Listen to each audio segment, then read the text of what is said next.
तो प्यारे बच्चों, आज सांख्यिकी थ्योरेटिकल पार्ट के अंतर्गत आज आपका जो टॉपिक है वो बारंबारता बंटन यानी कि फ्रीक्वेंसी डिस्ट्रीब्यूशन है।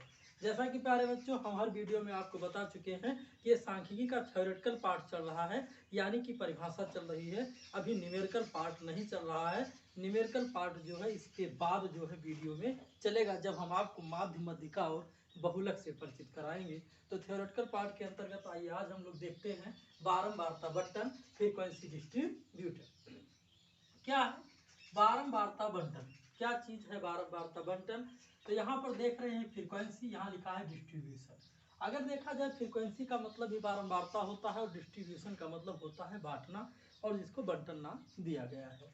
तो यहाँ पर क्या है कि बारंबारता कहते किसे हैं, ये हमको जानने की जरूरत है, हमको सीखने की जरूरत है। तो आइए प्यारे बच्चों, हम लोग जानते हैं कि बारंबारता बंटन क्या है। इसको एक एग्जाम्पल की सहायता से हम लोग समझते हैं।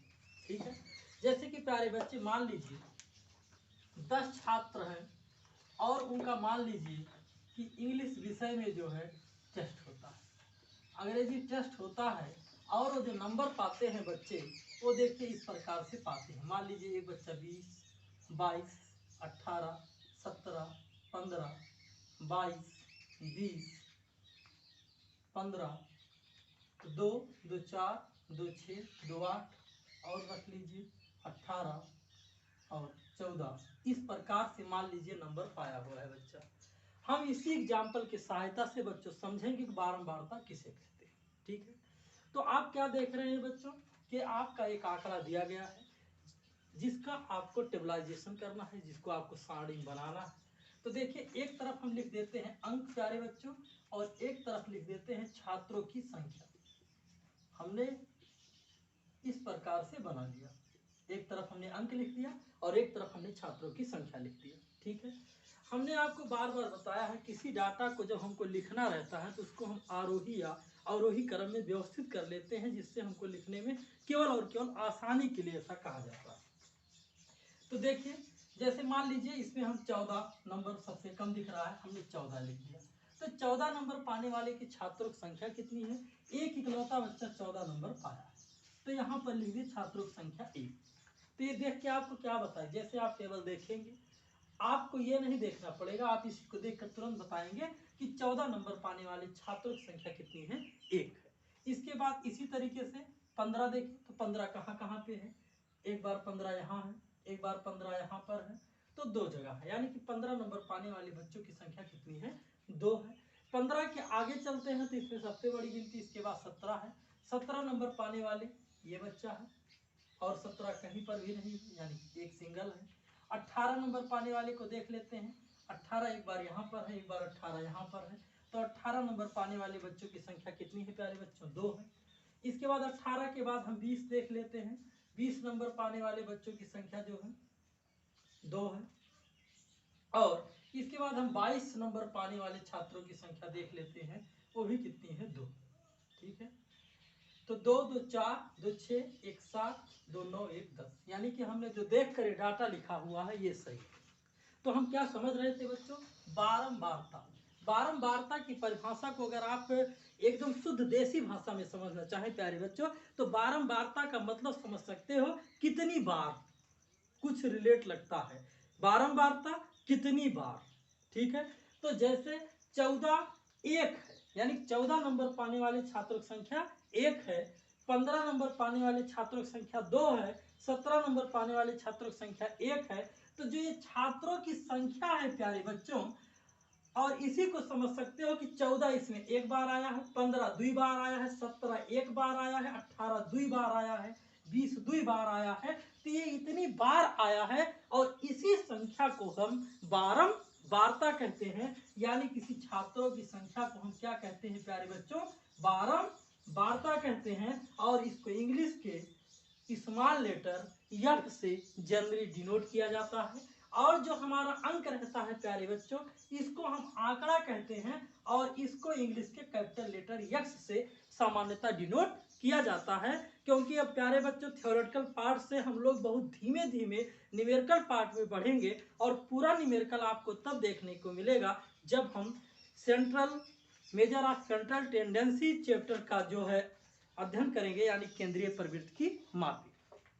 तो निश्चित रूप से प्यारे बच्चों, आपको बारंबार तो समझ में आया होगा कि जो जितनी बार आंकड़ा आता है वही वो उसका क्या कहलाता है, बारंबारता कहलाती है। इसके बाद नेक्स्ट टॉपिक हम लोग प्यारे बच्चों देखते हैं सतत श्रेणी, जिसके बारे में कई बार डिस्कस हो चुका है। सतत श्रेणी यानी कि कॉन्टिन्यूअस सीरीज, सतत श्रेणी यानी कि कॉन्टिन्यूअस सीरीज, ये हम पिछले टॉपिक में भी पढ़ा चुके हैं एक बार आपको। सतत श्रेणी और खंडित श्रेणी, यानी कि सतत माला और खंडित माला के नाम से जो है टॉपिक है पिछली वीडियो में। तो सतत श्रेणी क्या होता है? सतत वैसे कंटिन्यूअस का मतलब ही होता है लगातार। तो यहाँ पर जो सतत का मतलब है कि जब क्या कहते हैं कि अधिक परिशुद्धता के साथ, अधिक शुद्धता के साथ डाटा नहीं लिया जा सकता है, तो आप इतने समझ लीजिएगा कि सतत श्रेणी का मतलब है कि जब हम उसको वर्ग अंतराल में प्यारे बच्चों जो है सेट करेंगे, किसमें? वर्ग अंतराल में उसको सेट करेंगे। जैसे 0 से 10 है, 10 से 20 है, 20 से 25 है। तो जब हम वर्ग अंतराल में सेट करना शुरू करेंगे, बांटना शुरू करेंगे, तो जान लीजिएगा प्यारे बच्चों को कैसी श्रेणी रहेगी आपकी, वो सतत श्रेणी रहेगी। और जो खंडित श्रेणी रहेगी, अगला जिसको हम डिस्क्रीट सीरीज के नाम से बोलेंगे, डिस्क्रीट, ये टॉपिक में हो चुका है इसलिए ज़्यादा समय इस पर नहीं। डिस्क्रीट सीरीज जैसे इस प्रकार का है कि इसमें एकदम निश्चित है शुद्धता के साथ, यानी कि बता रहा है आंकड़ा कि 14 नंबर पाने वाला छात्र एक ही है, 15 नंबर पाने वाला छात्र 2 ही है। एकदम आपको सेवर नॉलेज दे रहा है, निश्चित जानकारी दे रहा है। ये आपका डिस्क्रीट सीरीज के अंतर्गत आता है। और जो अधिक परिशुद्धता के साथ, जैसे 0 to 10, यानी 0 से 10 के अंदर में, जैसे 0 से 10 5 लिख दिया गया, और यहाँ पर यही छात्रों की संख्या है, और ये मान लीजिए इंटरवल होता, तो ये होता कि 0 से 10 नंबर पाने वाले छात्रों की संख्या 5 है। तो यहाँ निश्चित नहीं है, यहाँ निश्चित नहीं है कि कौन बच्चा कितना नंबर पाया है। बस ये बता दिया कि 0 नंबर से लेकर 10 नंबर से कम पाने वाले बच्चों की संख्या कितनी है, 5 है। ये नहीं पता चला कि एक एक बच्चा कई नंबर पाया। तो ये किस सीरीज के अंतर्गत आपका आता है? सतत श्रेणी के अंतर्गत आता है, कंटिन्यूअस सीरीज के अंतर्गत आता है। और जिसमें करेक्ट नॉलेज हमको मिलता है वो डिस्क्रीट सीरीज के अंतर्गत आता है। इसके बाद हम लोग नेक्स्ट टॉपिक देखेंगे कि बारंबारता सारणी को बनाया कैसे जाए। अभी तक हम लोगों ने बारंबारता जाना और थोड़ा सा सीरीज के बारे में जाना कि सतत श्रेणी और असतत श्रेणी। अब हम लोग प्यारे बच्चों जानेंगे कि बारंबारता सारणी बनाई कैसे जाए, यानी कि फ्रीक्वेंसी टेबल को बनाया कैसे जाए। तो अगला टॉपिक है हमारा प्यारे बच्चों बारंबारता सारणी, यानी कि इसको कहा जाएगा फ्रीक्वेंसी टेबल। फ्रीक्वेंसी टेबल यानी बारंबारता सारणी को बनाया कैसे जाएगा। तो सिंपल जो अब तक हम ये बना के आपको एग्जाम्पल की सहायता से बता रहे हैं प्यारे बच्चों, यही सारणी है। लेकिन अब इसको हम लोग लिखने के भाषण, जैसे हमने बताया कि बीएससी एजी के बच्चों के लिए थ्योरेटिकल पार्ट बहुत इंपॉर्टेंट होता है, बीसीए के बच्चों के लिए, बीएड बीटीसी वाले बच्चों के लिए लाभदायक होता है, तो उनको थ्योरी लिखना पड़ेगा, इसलिए जो है आपको इसका अध्ययन कराया जा रहा है। तो बारंबारता सारणी जो होती है सुव्यवस्थित लिखने के लिए बारंबारता सारणी भी 2 प्रकार की होती है। अब आप कहेंगे वो 2 प्रकार कौन सा प्रकार है? तो 2 प्रकार यही है, एक सतत हुआ और एक खंडित हुआ। तो आप लिख सकते हैं कि बारंबारता सारणी जो है ये 2 प्रकार की होती है। कितने प्रकार की होती है? 2 प्रकार की होती है। जिसमें आप पहला क्या लिखेंगे कि साधारण बारंबारता सारणी। क्या लिखेंगे? पहला आप लिखेंगे साधारण बारंबारता सारणी। और जो दूसरा प्रकार है प्यारे बच्चों वो है संचयी बारंबारता सारणी, उसको भी आपको सीखना है। एक है साधारण बारंबारता सारणी और दूसरा हमारा टॉपिक होगा संचयी बारंबारता सारणी। संचयी बारंबारता सारणी। तो इंग्लिश में लिखना चाहेंगे इसको लिख सकते हैं सिंपल फ्रीक्वेंसी टेबल, और इसको क्या लिखते हैं, इसको लिख देते हैं हम आपको सिंपल फ्रीक्वेंसी टेबल। और ये आपका होगा कुमुलेटिव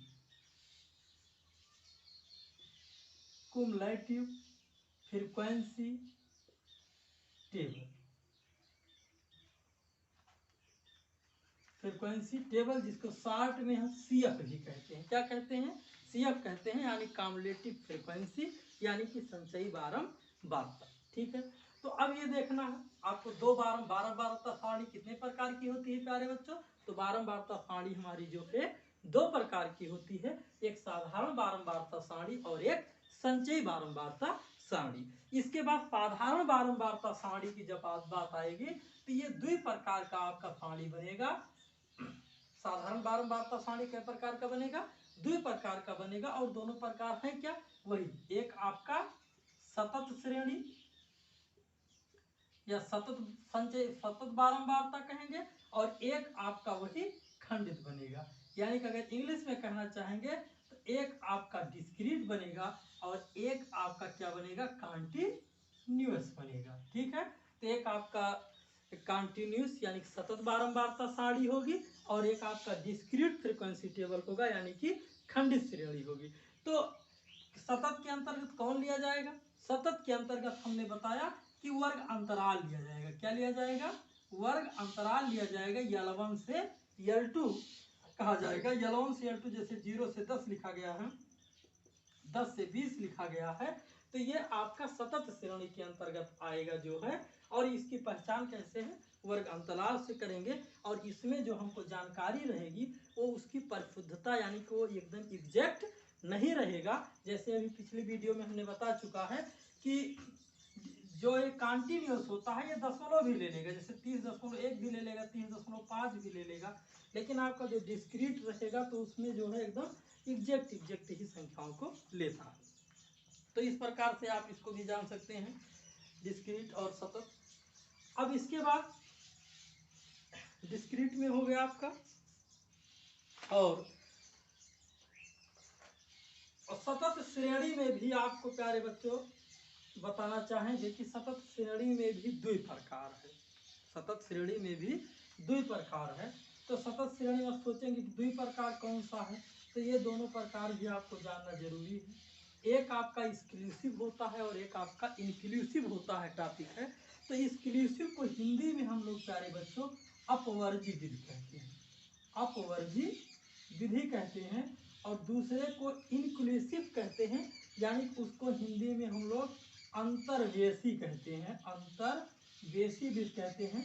हिंदी में प्यारे बच्चों कहना थोड़ा सा कठिन लगता है, और आपका लेकिन इंग्लिश में हम बहुत प्यार से कह सकते हैं एक्सक्लूसिव मेथड या एक्सक्लूसिव कॉन्टिन्यूअस सीरीज और इनक्लूसिव। अभी दोनों में आपको बहुत आसानी के साथ, अभी दोनों में आपको बढ़िया से परिभाषा बता दे रहे हैं, अंतर तुरंत समझ जाएंगे एग्जाम्पल की सहायता से। प्यारे बच्चों एग्जाम्पल की सहायता से इसलिए समझाया जाता है कि आपको इससे जो है न्यूमेरिकल पढ़ना है, इसी की सहायता से हमको न्यूमेरिकल को क्या करना है, सॉल्व करना है। तो एक्सक्लूसिव मेथड में क्या होता है, इसकी परिभाषा अगर हम बताना चाहेंगे एक्सक्लूसिव मेथड की, तो क्या कहते हैं कि एक्सक्लूसिव किसके अंतर्गत आता है, पहले तो कॉन्टिन्यूअस के अंतर्गत आता है। एक्सक्लूसिव इंक्लूसिव किसके अंतर्गत आता है, कॉन्टिन्यूअस के अंतर्गत आता है।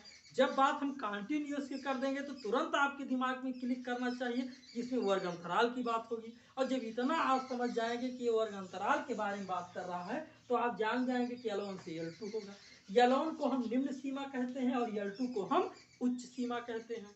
तो इसकी परिभाषा क्या है प्यारे बच्चों, कि ऐसी सतत श्रेणी यानी ऐसा कंटिन्यूअस सीरीज जिसमें वर्ग अंतराल के पहले वर्ग अंतराल की जो उच्च सीमा है यानी कि अपर लिमिट है वो दूसरे वर्ग अंतराल की लोअर लिमिट के बराबर होता है। ध्यान से ना सुने हो तो फिर से सुन लीजिए, पहले वर्ग अंतराल की उच्च सीमा दूसरे वर्ग अंतराल की निम्न सीमा के बराबर होता है अगर, तो इस प्रकार की श्रेणियों को जो है हम क्या कहते हैं, एक्सक्लूसिव कॉन्टिन्यूअस फ्रीक्वेंसी टेबल कहते हैं। जैसे स्टार्ट हो जाए 0 से 10, 10 से 20, 20 से 30, 30 से 40। आप क्या देख रहे हैं प्यारे बच्चों, ये अपर लिमिट हुआ, ये इसकी लोअर लिमिट है, इक्वल है कि नहीं। ये इसकी यानी कि दूसरे की अपर लिमिट है और ये तीसरे की लोअर लिमिट है, बोलो इक्वल है कि नहीं। ये इसकी अपर है और इसकी क्या है, लोअर है, इक्वल है कि नहीं है। तो जो इसमें जो इस तरीके से लगातार रहेगा 0 से 10, 10 से 20, 20 से 30, 30 से 40, इस प्रकार की जो श्रेणी रहती है उसको हम अपवर्जी संचयी बारंबारता या अपवर्जी वृत्त कह सकते हैं। और जिसमें इस प्रकार से रहेगा 0 से 10 हो गया, तो अब यहाँ 10 नहीं रहेगा, यहाँ 11 से रहेगा। ठीक है, 11 से 10 का कारण, तो 11 से 21 कर सकते हैं। ठीक है, 11 से 21 कर देंगे। ठीक है, फिर यहाँ 21 नहीं, यहाँ 22 से स्टार्ट होगा। ठीक है, यानी एक एक क्या होगा, आगे होगा। तो इस प्रकार का जिसमें इसकी अपर लिमिट और इसकी लोअर लिमिट इक्वल नहीं होती है, उनको हम क्या कहते हैं, इंक्लूसिव कॉन्टिन्यूअस सीरीज कहते हैं। इन दोनों मेथड को जाने भी रहिए आप। और यहीं पर एक और चीज बता देते हैं जो आपको आगे चल के मिलेगा टॉपिक में, कि इंक्लूसिव को कैसे कन्वर्ट करते हैं एक्सक्लूसिव में। कई बार ये भी होता है कि कैसे हम चेंज करते हैं इंक्लूसिव से एक्सक्लूसिव में। तो अगर चेंज करना होता है तो क्या करते हैं, दोनों का अंतर लेते हैं। तो दोनों का अंतर लेंगे, 11 में से 10 घटाएंगे तो क्या आएगा, 1 आएगा। 1 को 2 से भाग करोगे तो 0.5 आएगा। तो क्या करते हैं कि इसमें 0.5 घटाते हैं और इसमें 0.5 जोड़ते हैं। इसमें कहने का मतलब है लोअर लिमिट में से हम घटाते हैं और अपर लिमिट में हम क्या करते हैं, जोड़ते हैं। तो 0 से घटाने का मतलब तो है नहीं, लेकिन अगर -0.5 लिखना चाहें लिख सकते हैं। और ये आपका हो जाएगा 10.5। 11 में से 10.5 घटाएंगे तो ये क्या हो जाएगा, 10.5 हो जाएगा। और इसमें जोड़ेंगे तो हम क्या हो जाएगा, 21.5 हो जाएगा। इसमें से घटाएंगे तो इसमें 21.5 हो जाएगा। इस प्रकार से श्रेणी क्या बन गया आपका, पहले जैसा पुनः बन गया कि नहीं बन गया, कि पहले वर्ग अंतराल का अपर लिमिट दूसरे वर्ग अंतराल के लोअर लिमिट के बराबर है। तो इस मेथड के द्वारा प्यारे बच्चों हम चेंज कर सकते हैं इंक्लूसिव टू एक्सक्लूसिव, क्योंकि ज़्यादातर क्वेश्चन हमको लगाने में जो आसानी होती है प्यारे बच्चों, वो इसी प्रकार का जब श्रेणी हमको मिलता है तभी लगाने में हमको आसानी होती है। तो इसीलिए हम क्या करते हैं कि उसको चेंज कर लेते हैं inclusive to exclusive, after that solve करते हैं हम दिए गए क्वेश्चन को। तो यहाँ तक जानने के बाद जो है अपवर्जी विधि को और समावेशिक विधि को जानने के बाद अब आपका बचता क्या है, संचयी बारंबारता सारणी को बनाना। तो अब आइए देख लेते हैं एक बार कि संचयी बारंबारता सारणी को हम लोग कैसे बनाते हैं। संचयी बारंबारता सारणी भी प्यारे बच्चों 2 प्रकार से बनती है। संचयी बारंबारता सारणी भी कितने प्रकार से बनती है, 2 प्रकार से ये भी बनती है। एक प्रकार इसका होता है से कम और एक प्रकार इसका होता है से अधिक। ठीक है, यानी कि लेस देन और ग्रेटर देन या मोर देन, से अधिक और से कम, 2 प्रकार का संचयी बारंबारता बनाया जाता है। तो आइए हम एक एग्जांपल लेकर देखते हैं कि किस प्रकार से संचयी बारंबारता जो है बनाई जाती है। और है किसके अंतर्गत, कंटिन्यूअस के अंतर्गत है। तो इसलिए वर्ग अंतराल ही ले लेते हैं। मान लीजिए दिया गया है 0 से 10, ये वर्ग अंतराल एक आपको दिया गया है। एग्जाम्पल की सहायता से आप समझिए, लेस देन और ग्रेटर देन।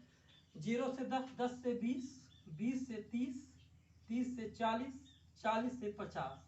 और इसकी बारंबारता जो दी गई है वो 5 ले लीजिए, 8 ले लीजिए, 7 ले लीजिए, 4 ले लीजिए, 3 कुछ भी लीजिए। ये आपके सामने एक एग्जाम्पल दिख रहा है जिसमें क्या दिया गया है प्यारे बच्चों, आपको इंटरवल दिया गया है और फ्रीक्वेंसी दिया गया है। क्या दिया गया है, interval, I for interval, interval means वर्ग अंतराल दिया गया है आपको, और संचयी बारंबारता दिया गया है। ठीक है, आपको करना क्या है इस क्वेश्चन में, आपको इसमें संचयी बारंबारता निकालना है, यानी कि हमको इसमें क्युमुलेटिव फ्रीक्वेंसी यानी कि हमको इसमें सीएफ निकालना है। क्या निकालना है, सीएफ यानी कि संचयी बारंबारता। तो हम किस प्रकार का निकालने जा रहे हैं, सबसे पहले हम से कम का निकालने जा रहे हैं। ठीक है, से कम। अच्छा एक बात आपको अब कोई कंफ्यूजन नहीं होगा कि बारंबारता क्या है, वर्ग अंतराल क्या, अगर है तो पुनः समझ लीजिए। इसका मतलब है 0 से लेकर 10 से पहले, 0 से लेकर 10 से पहले बारंबारता, यानी कितनी संख्या कितनी है, 0 से लेकर 10 के पहले कितनी संख्या है, 5। 10 से लेकर 20 के पहले कितनी संख्या है, 8 है। ठीक है, तो ये इसी लिए इसको क्या कहते हैं, बारंबारता। जो जितनी बार आया है उसको उसकी क्या कहते हैं, बारंबारता कहते हैं। अब हमको नेक्स्ट सीखने चल रहे हैं संचयी बारंबारता। बार बार नाम ले रहे हैं कि आप अपने दिमाग में सेट कीजिए। बारंबारता से नेक्स्ट क्या चीज, संचयी बारंबारता। और जैसे हम बारंबारता को यस से डिनोट करते हैं उसी प्रकार से हम संचयी बारंबारता को जो है सीएफ से डिनोट करेंगे। और सीएफ का फुल फॉर्म जो होगा वो कम्युलेटिव फ्रीक्वेंसी यानी कि संचयी बारंबारता होगा। तो देखिए से कम वाले में, से कम तो जो ये रहता है वर्ग अंतराल जो रहता है यहीं पर हम हिंदी में लिख देते हैं। एक नया बना दे रहे हैं, इसका सॉल्यूशन लिख के बना दे रहे हैं। मान लीजिए कि से कम का कन्वर्ट करना है, इसका सॉल्यूशन लिख लिए। तो लिखते क्या है, 0 से 10 के स्थान पे प्यारे बच्चे लिखते हैं 10 से कम। क्या लिखेंगे, 10 से कम। यहाँ क्या लिखेंगे, 20 से कम। यहाँ क्या लिखेंगे, 30 से कम। यहाँ क्या लिखेंगे, 40 से कम। यहाँ क्या लिखते हैं हम, 50 से कम। तो देखिए जो वर्ग अंतराल था ये आपका हिंदी में कन्वर्ट हो गया। 0 से 10 का मतलब हमने अभी भी बताया 0 से लेकर 10 के पहले। से कम प्रकार बनाने चल रहे हैं तो उसी को क्या लिख देंगे हिंदी में, से कम लिखते हुए चले जाएंगे। अब इसके बाद आपके पास जैसे बारंबारता है, बारंबारता को बिना डिस्टर्ब किए हुए बारंबारता ऐसे लिख दीजिए, 5, 8, 7, 4 और 3।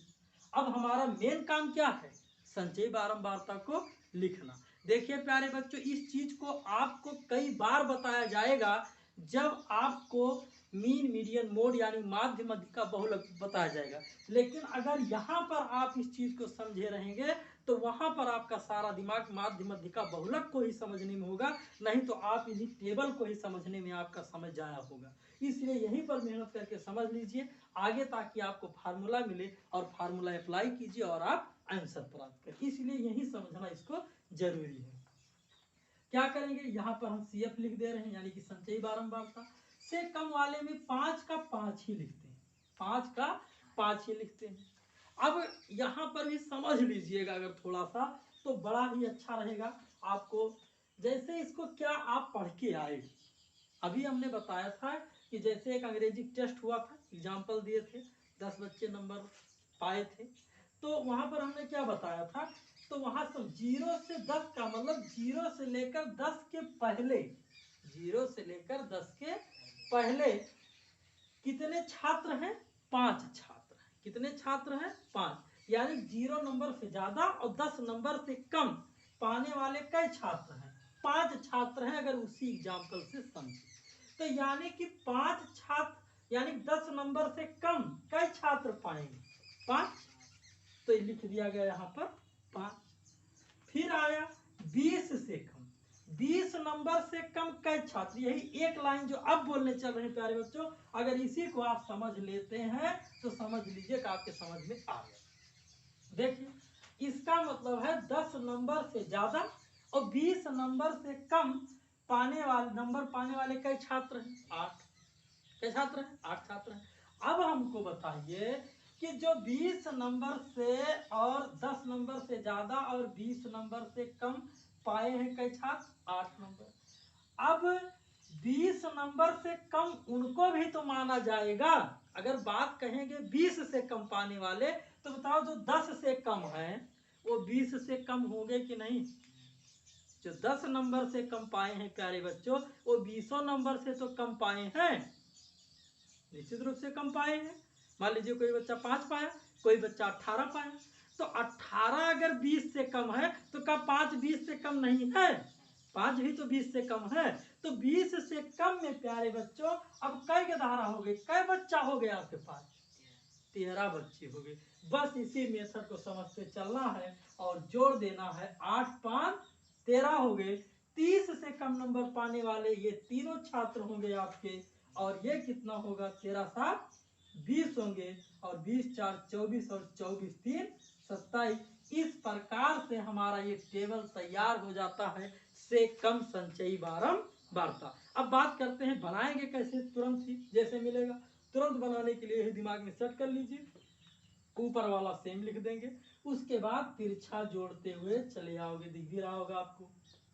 8 5 13, 13 7 20, 20 4 24, 24 3 27। ये इसका आइडिया है, जल्दी से बनाने का जुगाड़ है आपका। और समझना के जुगाड़ आपको हमने बताया ही कि 10 नंबर से कम पाए हैं 5, तो 20 से पाएंगे 13, 30 से कम पाएंगे 8 5 13 7 20, और 40 से कम पाएंगे, ये भी 4 जुड़ जाएगा 24, और 50 से अधिक 50 से कम, 50 से कम कितने पूरे बच्चे। ठीक है, तो ये समझने का जुगाड़ है और ये आपके लिखने का जुगाड़ है। और इसी प्रकार से अधिक लिखना है मान लीजिए, तो अगर आ गया से अधिक, तो उसका सोल्यूशन देख लीजिए, उसको कैसे करेंगे से अधिक वाले को। तो जहां 10 से कम कम लिखे हैं, यही क्या लिख देंगे आप, अधिक अधिक लिख देंगे। ठीक है, तो जो अधिक लिखना शुरू करेंगे वो कहां से लिखना शुरू करेंगे, रुको पूरा चेंज ही कर देते हैं। तो अब की बार क्या लिखेंगे, 0 से अधिक, क्या लिखेंगे 0 से अधिक, यहाँ 0 से अधिक, यहाँ क्या लिखेंगे 10 से अधिक, यहाँ 20 से अधिक, और यहाँ 30 से अधिक, और यहाँ 40 से अधिक। ठीक है, हो जाएगा, याद हो जाएगा आसानी से। ये आगे का 0 से अधिक, 10 से अधिक लिख देंगे अगर, तो 10 से कम पाने वाले तो खत्म हो जाएंगे, है कि नहीं। इसीलिए क्या लिखेंगे 0 से अधिक, 10 से अधिक, 20 से अधिक, 30 से अधिक, 40 से अधिक। बारंबारता में कोई डिस्टर्बेंस नहीं रहेगा, वही रहेगा। अब आना है कि संचयी बारंबारता जो लिखना है से अधिक वाला वो कैसे लिखा जाए। तो ध्यान दीजिए, प्रश्न को एक बार फिर से दिमाग में बैठाइए। मान लीजिए जो एक टेबल दिया गया है, ये क्या है कि ये इधर जो है पाए गए नंबर हैं, और ये इधर छात्रों की संख्या, ये क्या चीज है, छात्र की संख्या है। और ये जो है प्राप्तांक का जो है इंटरवल है, पाए गए नंबरों का इंटरवल है। तो 0 से लेकर 10 से कम नंबर पाने वाले छात्रों की संख्या कितनी है, 5 है। इसी हिसाब से समझिए। अब आप बताइए 0 से ज्यादा नंबर कै बच्चे पाएंगे, जितने हैं सब, 0 से ज्यादा कै बच्चे नंबर पाएंगे, जितने बच्चे हैं सब के सब 0 से अधिक पाएंगे या 0 पाएंगे, लेकिन बच्चा कितने रहेंगे टोटल, यानी जितने टेस्ट में भाग लिए हैं सब के सब, तो सब के सब बच्चे जो टोटल भाग लिए थे टेस्ट में, वो कितना था हमारा 27 आया था शायद, एक बार देख लीजिए। 8 5 13 7 20, 4 24 3 27, तो टोटल बच्चे टेस्ट में भाग लिए हैं कितने हैं 27। तो 0 0 या 0 से अधिक, 0 या 0 से अधिक कई बच्चे नंबर पाएंगे, जितने शामिल हुए हैं सब, यानी टोटल कितने होंगे 27 होंगे। और यहाँ आप लिख देंगे तुरंत ही 27। अब मान लीजिए कोई आपसे पूछना चाहता है कि हमको बताइए 27 आया कहाँ से, तो आप उसको आसानी से इसे समझा सकते हैं कि 27 में जो है ये सब बच्चा शामिल है, 27 में सब बच्चे क्या हैं शामिल है, ये भी 5 शामिल है, 8 शामिल है, ये 7 शामिल है, ये 4 है, और ये 3 बच्चे शामिल है। ठीक है, अब की बात आता है कि 10 से अधिक कै बच्चे पाएंगे, 10 से अधिक, तो वो बच्चे छोड़ दिए जाएंगे जो 10 से कम नंबर पाए थे। क्यों, अगर कहे जाए 10 से कै बच्चे ज्यादा नंबर पाए हैं, तो उनको आपको छोड़ देना होगा प्यारे बच्चों जो 10 नंबर से कम पाए हैं, क्योंकि आप क्या लिखने जा रहे हैं 10 से अधिक, यानी 10 से अधिक में सबको लिखोगे, केवल उनको छोड़ दोगे जो 10 से कम है। तो 10 से कम कै छात्र थे, 5 छात्र, 5 छात्र तो कम थे 10 से, तो इन्हीं 5 को छोड़ दीजिए, और जितने बच्चे हैं वो सब जुड़ेंगे कि नहीं जुड़ेंगे, जुड़ेंगे। तो कै बच्चे होंगे 8 7 15, 15 4 19, और 19 3 21, अरे 22, 19 3 22, यानी कि 10 से ज्यादा नंबर पाने वाले बच्चों की संख्या कितनी है 22। अब कहेगा 20 से ज्यादा पाने वाले बच्चों की संख्या कितनी है, तो 20 से ज्यादा पाने वाले के मतलब है कि जो 20 से कम पाए हैं उनको सबको क्या कीजिए, छोड़ दीजिए। तो 20 से कम में किसको छोड़ेंगे आप, 5 को छोड़ेंगे और 8 को भी छोड़ेंगे, तो कौन कौन बचेंगे, 7 बचेंगे, 4 बचेंगे और 3, तो 7 4 11 3 14 हो जाएंगे। ठीक है, अगला क्या कह रहा है प्यारे बच्चों 30 से अधिक नंबर पाने वाले बच्चों को बताइए, यानी कि जो 30 से कम पाए हैं उनको सबको क्या कीजिए, छोड़ दीजिए। तो 30 से कम बच्चे जो पाए थे वो यानी 5 को भी छोड़िए, 8 को 7 को छोड़िए, और कितने हैं, 4 और 3, यानी कि कितने बच्चे हैं, 7 बच्चे। कितने बच्चे हैं, 7। अब क्या कह रहा है कि जो 40 से ज्यादा पाए हैं उन्हीं को लिखिए। तो 40 से ज्यादा का मतलब है कि 30 से कम जितने पाए थे सबको छोड़ दीजिए। तो 40 से ज्यादा पाने वाली संख्या कितना हुआ, 3 हुआ। तो ये इस प्रकार का जो श्रेणी बनाया जाता है प्यारे बच्चों, ये हमारा कौन सी श्रेणी है, ये से अधिक प्रकार की संचयी बारंबारता के द्वारा सारणी को बनाना है। अब ये तो हुआ कंसेप्ट की बात। अब जुगाड़ की बात को भी सुनते हैं हम लोग। जैसे उसको हम ऊपर वाला फिक्स करके जोड़ते चले जाते थे, वैसे इसमें नीचे ये लेकिन कहीं लिखा नहीं गया है, ये आपका एक जुगाड़ टर्म है, जल्द से जल्द लिख देना कि नीचे वाला फिक्स करके और इसका तिरछा जोड़ते चले जाओगे तो आपको ये प्यारे बच्चों मिल जाएगा। इसे एक टीचर को नहीं बताना चाहिए, लेकिन आप खुद लगाने बैठते हैं जुगाड़ से, आप इसको जल्द से जल्द इसको भी आप लिख सकते हैं। देखिए 3 फिक्स है, 4 3 7 7 7 14 14 8 22 22 5 27। तो से अधिक वाला आप नीचे से शुरू करके मिनटों में लिख सकते हैं, और से कम वाला ऊपर का फिक्स करके नीचे तिरछा जोड़ता हुआ आप जो है मिनटों में लिख सकते हैं। ये से कम प्रकार का और से अधिक प्रकार का बारंबारता सारणी, संचयी बारंबारता सारणी बनाने की एकदम आसान विधि है। तो ये सारी विधियां आपको जो है काफी उपयोगी होंगी। तो आज इस वीडियो में हम लोग इतने ही टॉपिक पर डिस्कस करेंगे, इसको आप देखिएगा। आज का जो वीडियो हमने बताया है प्यारे बच्चों, अगर आप इसको अच्छे से अध्ययन कर लेते हैं तो माध्य मध्यिका बहुलक पढ़ने में आपको 100% बहुत आसानी होगी। जो आपको वहाँ पर जब पढ़ाया जाएगा तो आप इस बात को समझेंगे। तो धन्यवाद प्यारे बच्चों, मिलते हैं नेक्स्ट वीडियो में।